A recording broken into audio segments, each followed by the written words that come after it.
क्या होगा अगर मैं आपसे कहूं कि महाभारत का एक योद्धा आज भी जिंदा है? हाँ, ना वो पूरी तरह इंसान है, ना देवता, ना मृत, ना जीवित। वो सदियों से भटक रहा है, जंगलों में, पहाड़ों में, मंदिरों के खंडहरों में। उसके माथे से आज भी खून बहता है और उसका नाम है अश्वत्थामा। लेकिन सबसे बड़ा सवाल यह नहीं है कि वो जिंदा है या नहीं। सबसे बड़ा सवाल है अश्वत्थामा को मुक्ति कब मिलेगी? क्या कलयुग के अंत में? क्या भगवान कल की उसे मुक्त करेंगे, या फिर वो हमेशा के लिए श्रापित है? आज हम जानेंगे अश्वत्थामा की पूरी कहानी, उसका श्राप, उसकी पीड़ा और वो रहस्य जो शायद दुनिया के अंत से जुड़ा हुआ है।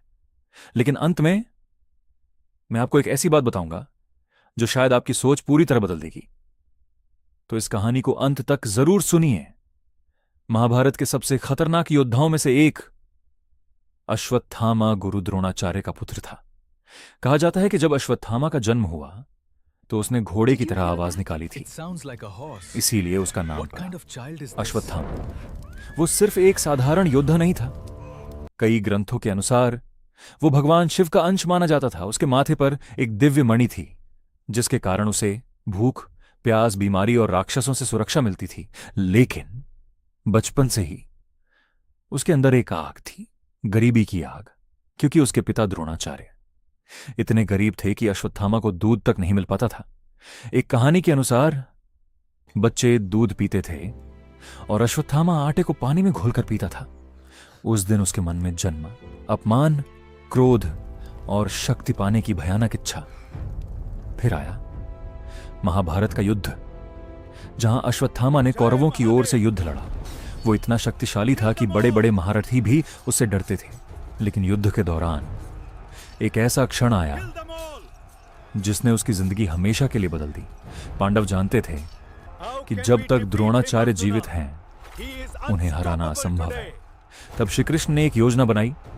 भीम ने एक हाथी को मारा जिसका नाम भी अश्वत्थामा था, और फिर कहा गया अश्वत्थामा मारा गया। द्रोणाचार्य ने जब युधिष्ठिर से पूछा तो उन्होंने कहा अश्वत्थामा हता, लेकिन धीरे से जोड़ा नरो वा कुंजरो वा, यानी मनुष्य या हाथी, पता नहीं। लेकिन द्रोणाचार्य वो आखिरी शब्द नहीं सुन पाए। उन्होंने अपने हथियार त्याग दिए और उसी क्षण उनका वध कर दिया गया। जब अश्वत्थामा को यह पता चला, उसका क्रोध पागलपन बन चुका था। उस रात अश्वत्थामा ने वो किया जिसे महाभारत का सबसे बड़ा अधर्म माना जाता है।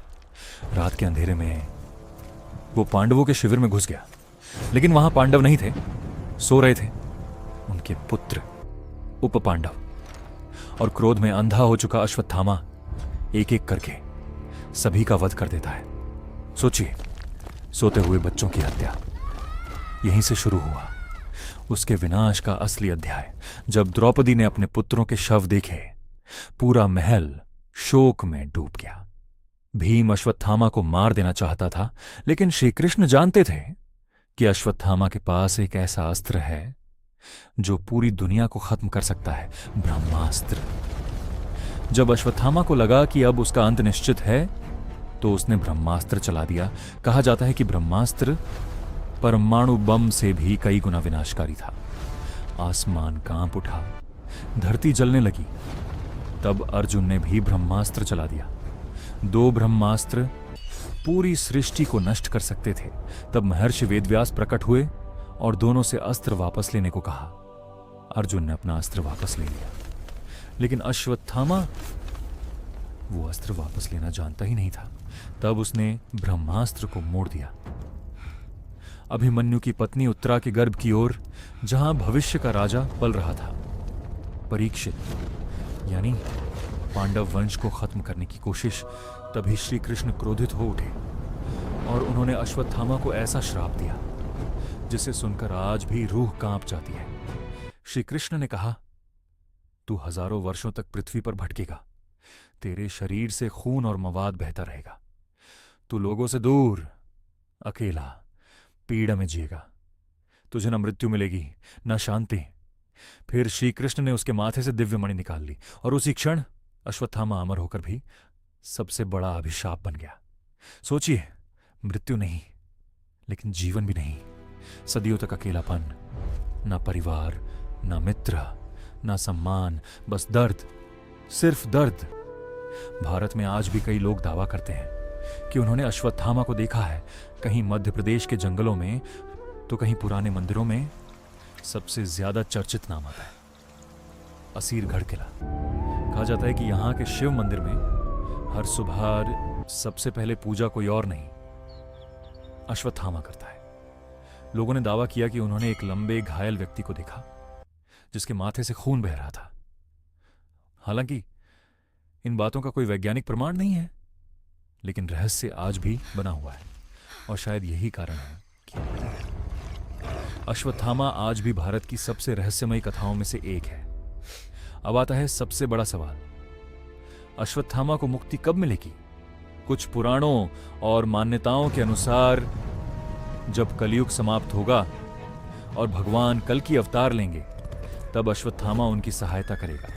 कहा जाता है कि वो भगवान कल्कि के गुरु बनेंगे, उन्हें युद्ध विद्या सिखाएंगे और धर्म की पुनः स्थापना में मदद करेंगे। उसके बाद उसे उसके श्राप से मुक्ति मिलेगी, यानी हजारों साल की पीड़ा के बाद आखिरकार उसे शांति मिलेगी। लेकिन कुछ विद्वानों का मानना है कि असली मुक्ति बाहरी नहीं होती, अंदर होती है।